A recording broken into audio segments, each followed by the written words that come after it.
Hello students, welcome to Gupta classes. इस lecture में मैं आपको जो है एक्सटेंशन या शॉर्टनिंग ऑफ द बार में जो है, और वो भी बार कैसा है, उसका क्रॉस सेक्शन लगातार क्या हो रहा है, वैरी कर रहा है। क्रॉस सेक्शन क्या है, वैरी कर रहा है। लास्ट वीडियो में हमने जो है कुछ क्वेश्चंस जो है आपको हमने दिखाए थे, जिसमें जो है सॉल्व करके दिखाए थे, जिसमें जो है क्रॉस सेक्शन क्या था, यूनिफॉर्म था। मतलब एक ही जो है बार पे जो है फोर्सेस लग रहा था और उसका जो है एक्सटेंशन और शॉर्टनिंग हम लोग कैलकुलेट करते थे। अब क्या है, इनका क्रॉस सेक्शन वैरी कर रहा है। जैसे यहाँ पे ये जो है आपको दिया गया है, ये क्या है, एक जो है बार है ना, बार है, और इसका जो है डायमीटर ध्यान से देखें तो डायमीटर जो है क्या कर रहा है, वैरी कर रहा है। डायमीटर या जो है एरिया जो है वो क्या कर रहा है, वैरी कर रहा है। जैसे कि जो है इसमें क्या है, फोर्स यहाँ पे लग रहा है और यहाँ पे टेंसाइल फोर्स लग रहा है, और इसका क्रॉस सेक्शन क्या कर रहा है, वैरी कर रहा है। यहाँ पे क्रॉस सेक्शनल एरिया की बात करें तो क्या हो जाएगा, ये A1 है, ये क्या है, A1 है। और यहाँ पे जो है बात करें तो क्या होगा, A2 हो जाएगा। और इस क्रॉस सेक्शन एरिया की बात करें तो क्या है, A3 है। क्या है, A3। मतलब एरिया जो है वो लगातार क्या हो रहा है, वैरी कर रहा है कुछ स्टेप्स में। क्या है, वायरिंग इन स्टेप्स, वैरी कर रहा है लेकिन स्टेप्स में, लगातार वैरी नहीं कर रहा है, स्टेप्स में। मतलब इतने लेंथ पे इसका मान लिया लेंथ कितना है, L1, इसका लेंथ मान लिया क्या है, इसको कैपिटल L1, इसको L2, और ये लेंथ क्या है, L3। ठीक है, तो यहाँ पे जो है L1 लेंथ तक जो है क्रॉस सेक्शनल एरिया क्या है, A1, L2 लेंथ तक क्या है, A2, और L3 लेंथ तक क्या है, A3। तो इस तरीके से एरिया क्या है, स्टेप्स में वैरी कर रहा है। तो अब हम यहाँ पे हमें क्या निकालना है, टोटल एक्सटेंशन या शॉर्टनिंग ऑफ दी बार। इस पूरे जो है, जो तीनों का कॉम्बिनेशन है, इसमें हमें एक्सटेंशन की जो है वैल्यू फाइंड करनी है कि कितना जो है एक्सटेंशन होगा, कितना जो है ये वैल्यू जो है होगी। जो हम सिंगल में जो है कैलकुलेट करते थे क्या, डेल्टा एल। आपको जो है टोटल जो है वैल्यू आपको कैलकुलेट करना है। मटेरियल की बात करें तो मटेरियल का जो है मॉडुलस ऑफ इलास्टिसिटी, ये तीनों के है सेम मटेरियल के हैं। मॉडुलस ऑफ इलास्टिसिटी क्या है, ई है। मॉडुलस ऑफ इलास्टिसिटी ई है। एक ही मटेरियल के हैं तो क्या होगा, इसमें ये वैल्यू क्या होगा, कांस्टेंट होगा। ये वैल्यू क्या होगा, कांस्टेंट होगा। तो हम टोटल एक्सटेंशन ऑफ द बार का फार्मूला जो है डेवलप करेंगे यहाँ पे। ठीक है, तो टोटल एक्सटेंशन क्या होगा, टोटल एक्सटेंशन डेल्टा एल होगा, और ये क्या होगा, इसको हम लिख सकते हैं delta L1 plus delta L2 plus delta L3। मतलब एक्सटेंशन इन दिस सेकंड वाले में, और एक्सटेंशन इन थर्ड केस। ठीक है, तो यहाँ पे delta L1, delta L2, delta L3 को अलग अलग कैलकुलेट करके हम क्या करेंगे, इसको ऐड कर देंगे तो हमें टोटल डेल्टा L हमें मिल जाएगा।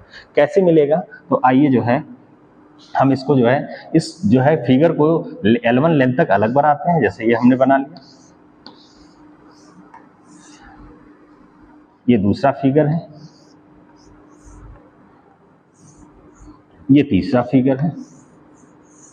ठीक है, अब यहाँ पे हमने तीनों को फिगर अलग अलग बनाया है। अलग अलग बनाएंगे तो क्या होगा, ये फोर्स जो लग रहा है, टेंसाइल फोर्स, ये जो है क्या होगा, आगे जो है ये बढ़ता जाएगा। जैसे इस सरफेस की बात करें तो जो फोर्स इधर लग रहा है वही ट्रांसफर क्या होगा, ये फोर्स। तो यहाँ पे भी P लगेगा और यहाँ पे P लगेगा, और वही फोर्स जो है इसमें जो है जब अलग कर दिया है तो एक्शन रिएक्शन के फॉर्म में एक फोर्स इधर P लगेगा, वही फोर्स इधर भी लगेगा P, और वही फोर्स यहाँ पे भी डिस्ट्रीब्यूट होगा P, और यहाँ पे भी P।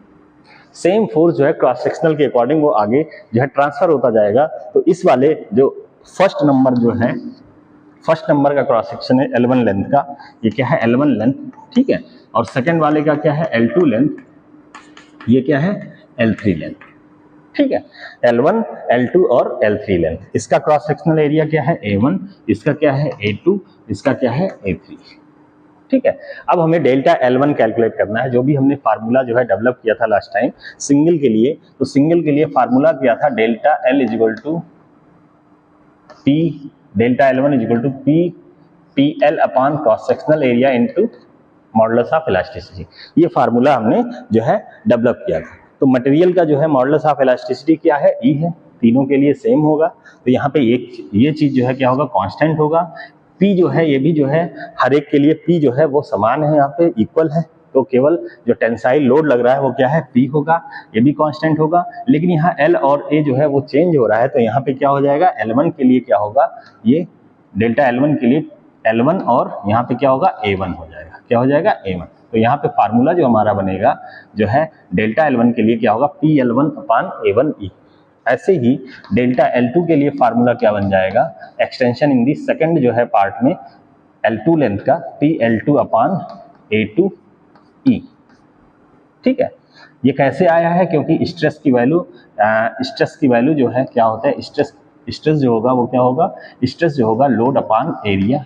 ठीक है, ये सिग्मा 1 हो गया फर्स्ट वाले में जो है स्ट्रेस, ऐसे ही सेकंड में जो स्ट्रेस क्या हो जाएगा और स्ट्रेन क्या हो जाएगा, डेल्टा L1 अपॉन L1 ये हो जाएगा। और आपको पता है ये कैसे आता है, तो आपको पता है E इज इक्वल टू क्या होता है, स्ट्रेस अपॉन स्ट्रेन। जब इसको हम अपान लिखेंगे तो क्या हो जाएगा, E की वैल्यू सेम है, तो यहाँ से हमें delta L1 is equal to क्या हो जाएगा, delta L1 is equal to हमें क्या मिल जाएगा, PL1 अपॉन A1E।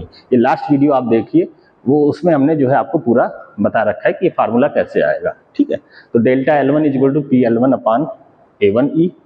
स्ट्रेस की बात करें तो स्ट्रेस का फार्मूला जो है फर्स्ट में क्या हो जाएगा, P अपॉन A1। स्ट्रेन का फार्मूला क्या होगा, E1 is equal to delta L1 upon L1।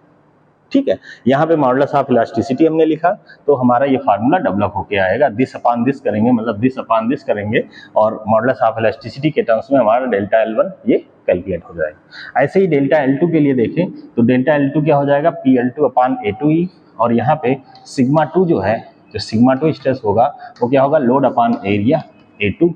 और ऐसे ही E2 जो है स्ट्रेन जो है क्या होगा delta L2 upon L2। Extension in the length L2 upon total upon original length. ऐसे ही डेल्टा L3 थर्ड के लिए हम लिख लेंगे क्या, PL3 अपॉन A3E। इसमें सिग्मा 3 इज इक्वल टू क्या है, P अपॉन A3 और E3 क्या है, डेल्टा L3 अपॉन L3। ठीक है, यहाँ पे भी सेम ऐसे ये फार्मूला लगाएंगे तो क्या होगा, इसमें फर्स्ट पे स्ट्रेस सिग्मा 1, यहाँ पे ही ऐसे ही सिग्मा 2 अपॉन ऐसे ही इज इक्वल टू क्या हो जाएगा, ये इसके लिए हो जाएगा और इसके लिए क्या हो जाएगा, सिग्मा 3 अपॉन E3। तो ये रखेंगे तो हमें ये फार्मूला तीनों के लिए मिल जाएगा। ठीक है, तो ये हमारा डेल्टा L1, डेल्टा L2 और डेल्टा L3 है। तो हर एक जो है लेंथ में हम आसानी से स्ट्रेस, स्ट्रेन और जो है उसमें कितना एक्सटेंशन हो रहा है या शॉर्टनिंग हो रही है, अगर कंप्रेसिव लोड होता तो शॉर्टनिंग हो जाती, तो इस तरीके से अलग अलग चीज़ें निकाल के हम एक टेबलेट फॉर्म में आसानी से लिख सकते हैं जो चीज़ भी हमें निकालना है। ठीक है, तो यहाँ पे टेबल फॉर्म में जो है अगर हम देखें इसको, तो हमें जो है delta L is equal to क्या हो जाएगा, इसको हम delta L1 plus delta L2 plus delta L3 तीनों को एक साथ लिख सकते हैं प्लस कर। ठीक है, अब इसको हमें टेबल के फॉर्म में अगर लिखना है तो वो भी हम आसानी से लिख सकते हैं कि हर एक जो है पार्ट में, हर एक लेंथ में कितना आएगा, कैसे आएगा, वो हम आसानी से यहाँ से लिख सकते हैं। तो इसको हम इरेज कर लेते हैं, इसको इरेज कर देते हैं और यहाँ पे टेबल के फॉर्म में जैसे हमें स्ट्रेस लिखना है, स्ट्रेस और फिर स्ट्रेन जो है पता करना है, स्ट्रेस, स्ट्रेन और क्या पता करना है, एक्सटेंशन पता करना है, एक्सटेंशन। ठीक है, तो फर्स्ट वाले पार्ट में अगर हम पहले पार्ट की बात करें, इस वाले में बात करें तो स्ट्रेस क्या हो जाएगा, स्ट्रेस का फार्मूला क्या हो जाएगा, स्ट्रेस का फार्मूला जो है क्या हो जाएगा, स्ट्रेस होता है लोड अपॉन एरिया। लोड कितना है, P अपॉन एरिया क्या है, A1। ठीक है, दूसरे वाले पार्ट में देखें, लोड कितना है P, एरिया क्या है A2, तो P अपॉन A2 ये क्या है सिग्मा 1 और ये क्या है सिग्मा 2। ऐसे ही तीसरे में सिग्मा 3 इज इक्वल टू क्या हो जाएगा, P लोड वही है अपॉन एरिया क्या हो गया A3, ये फार्मूला हो गया। ऐसे ही स्ट्रेन का भी फार्मूला हम लिख सकते हैं, यहाँ पे स्ट्रेन का भी फार्मूला हम आसानी से यहाँ पे लिख सकते हैं, स्ट्रेन का फार्मूला भी हम लिख सकते हैं यहाँ पे। ठीक है, स्ट्रेन क्या होगा, strain change in length upon original length. तो स्ट्रेन को हम E1 से लिखेंगे, क्या होगा डेल्टा L1, मान लिया पहले में डेल्टा L1 है अपॉन L1। E2 क्या हो जाएगा डेल्टा L2 अपॉन L2 और E3 क्या होगा डेल्टा L3 अपॉन L3। ये क्या है, स्ट्रेन है, ये क्या है, स्ट्रेन है। ऐसे ही जो है हमें डेल्टा L1 जो है एक्सटेंशन हमें लिखना है, तो उसका फार्मूला क्या होगा, PL1 upon A1E। Delta L2 क्या हो जाएगा, PL2 अपॉन A2E और डेल्टा L3 क्या हो जाएगा, PL3 अपॉन A3E। तो इस टाइप से फार्मूले को जो है हम यूज़ करके आसानी से हम कैलकुलेट कर सकते हैं। इस टाइप का जो भी प्रॉब्लम आए तो हम आसानी से इसको किस तरह से सॉल्व कर सकते हैं, ये आप यहाँ पे देख सकते हैं। अब इस पे बेस्ड जो है क्वेश्चन, अगर हमें टोटल एक्सटेंशन निकालना है तो क्या करना पड़ेगा, इन तीनों को ऐड करना पड़ेगा। हर एक पार्ट में स्ट्रेस निकालना है तो इस तरह से निकालेंगे, हर एक पार्ट में स्ट्रेन निकालना है तो इससे निकालेंगे, या अगर इससे नहीं निकाल रहे हैं, मॉडुलस ऑफ इलास्टिसिटी दी है तो उसका यूज करते हुए हम यहाँ से सिग्मा E1 जो है आसानी से कैलकुलेट कर सकते हैं, E1 आसानी से कैलकुलेट कर सकते हैं। ठीक है, जैसे इसको हम कैसे लिख सकते हैं, E1 इज इक्वल टू क्या हो जाएगा, देखिए E1 is equal to sigma 1 upon E, यहीं पे क्या हो जाएगा सिग्मा 1 अपान ई, और यहीं पे इसको हम लिख सकते हैं सिग्मा 2 अपान ई, और यहाँ पे इसको हम लिख सकते हैं सिग्मा 3 अपान ई। ठीक है, तो इस तरीके से E दिया हुआ है, सिग्मा 3 हमने निकाल लिया, आसानी से हम स्ट्रेन यहाँ पे निकाल सकते हैं, तो दोनों फार्मूले यूज कर सकते हैं। तो आई थिंक आपको क्लियर हो गया होगा ये। अब आइए एक क्वेश्चंस लगाते हैं इस पे।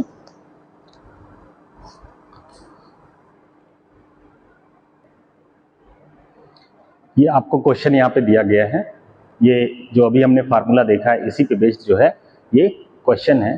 तो आइए देखते हैं क्वेश्चन क्या है। The bar shown in figure, bar का मतलब जो रॉड वगैरह या जो भी स्पेसिमेन दिया है उससे मतलब है।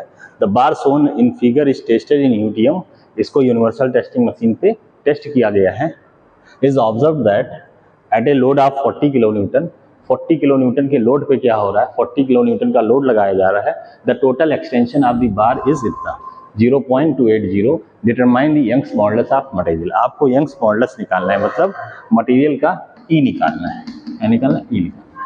अब टोटल एक्सटेंशन आपको दिया गया है कितना, टोटल एक्सटेंशन इज गिवन है 0.28 mm।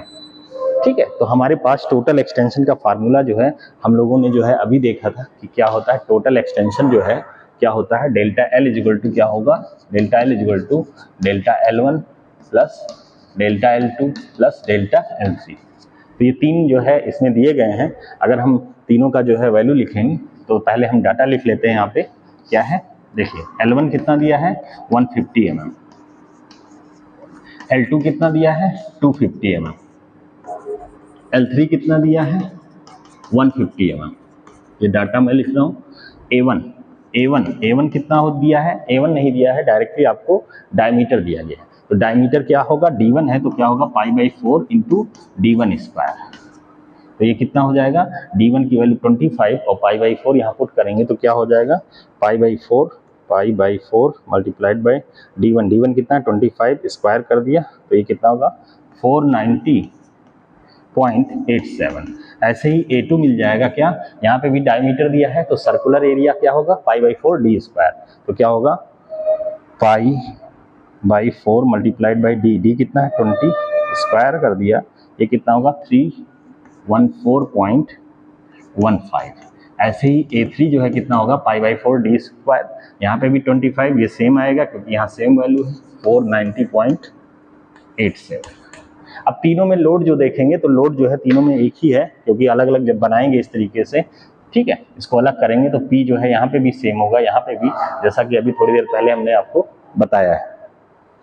तो P आपको दिया है, P कितना दिया है, देखिए यहाँ पे 40 किलो न्यूटन, 40 इंटू 10⁻³ न्यूटन ये दिया है, ये P की वैल्यू।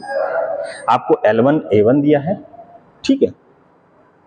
अब जो है आपको जो टोटल एक्सटेंशन डेल्टा L, तो यहाँ पे हम क्या लिखेंगे, फार्मूला लिखेंगे, डेल्टा L1 क्या होगा PL1 अपान A1E प्लस PL2 अपान A2E प्लस PL3 अपान A3E। ठीक है, यहाँ पे देखो कॉमन है कुछ तो P अपान E कॉमन है, यहाँ पे क्या हुआ L1 अपान A1, L1 कितना है 150 अपान A1 कितना है 490.87 प्लस L2 कितना है, L2 है 250 अपान A2 कितना है 314.15 प्लस यहाँ पे क्या है वही चीज़ है दोबारा, ठीक है। तो इसको हम यहाँ पे क्या डेल्टा L इज गिवन कितना दिया है 0.28। तो यहाँ पे हम E की वैल्यू फाइंड करेंगे तो E इज इक्वल टू क्या होगा P अपान दिस, P कितना दिया है, P हमें दिया है 40 किलो न्यूटन, इसको 10⁻³ कर लेंगे अपान ये चीज़ नीचे आएगा 0.28, क्योंकि E की वैल्यू जो है ये मटेरियल इन सब का एक ही है इसलिए एक ही आएगा तीनों के लिए, E1 E2 E3 नहीं होगा, केवल E होगा। तो यहाँ पे हम इसको कैलकुलेट कर लें तो कितना आ रहा है ये 150 या ऐसे ही लिख लें 150 upon 490.87 plus 250 upon 314.15 plus 150 upon 490.87। ठीक है, अब इसको कैलकुलेट कर लें, ये कितना है, ये 250 है। ठीक है, तो इसको हम calculate 150 upon 490.87 equal two multiplied by 2 plus 250 upon 314.15 इतना आ गया, और इसको मल्टीप्लाई करेंगे इंटू 40,000 डिवाइड बाई 0.28, ये आएगा ई की वैल्यू जो आ रही है यहाँ पे 200,993 कितना आ रहा है, 200,993.99, ये क्या किस में आएगा, न्यूटन पर मिलीमीटर स्क्वायर। तो ये आपको जो है यहाँ पे वैल्यू पता चल गया, ये किसका था, ये मॉडुलस ऑफ इलास्टिसिटी या यंग्स मॉडुलस ऑफ इलास्टिसिटी आपको कैलकुलेट करना था। तो ये आपका फाइनल आंसर हो गया। हमने जो अभी सीखा है कि फार्मूला किस तरह से पुट करेंगे, वही फार्मूला लगाएगा और सीधे जो है ये आंसर आ जाएगा। ठीक है, तो किस तरह से हमें स्टेप आगे बढ़ना है, इस तरीके से सॉल्व करनी है, ये आपको ध्यान देना चाहिए। और यहाँ पे डाटा क्या क्या दिया है और कैसे हम इसको कैलकुलेट करेंगे, एरिया कैसे कैलकुलेट करेंगे, ये सब आपको आना चाहिए। तो एक बार देख लीजिए। तो ये आपका कंप्लीट हुआ एक पोर्शन जिसमें एक्सटेंडिंग या shortening of bar with wiring cross section. यहाँ पे क्रॉस सेक्शन क्या है, वायरी कर रहा है, मतलब पहले था कुछ और हो गया, और कुछ स्टेप्स में, एक होता है लगातार जो है वायरी कर रहा है, तो लगातार वायरी नहीं कर रहा है, कुछ स्टेप्स में ऐसे इस तरीके से स्टेप्स बन रहे हैं। ठीक है, तो इसको हम क्या कहेंगे, स्टेप्स में वैरी करना, और किस तरह से इसका हम जो है यहाँ पे फाइनल आंसर कैलकुलेट कर सकते हैं। तो अगर आपको वीडियो पसंद आया हो तो आप लाइक कर सकते हैं, शेयर कर सकते हैं, इसको सब्सक्राइब भी कर सकते हैं। ठीक है, थैंक यू वेरी मच।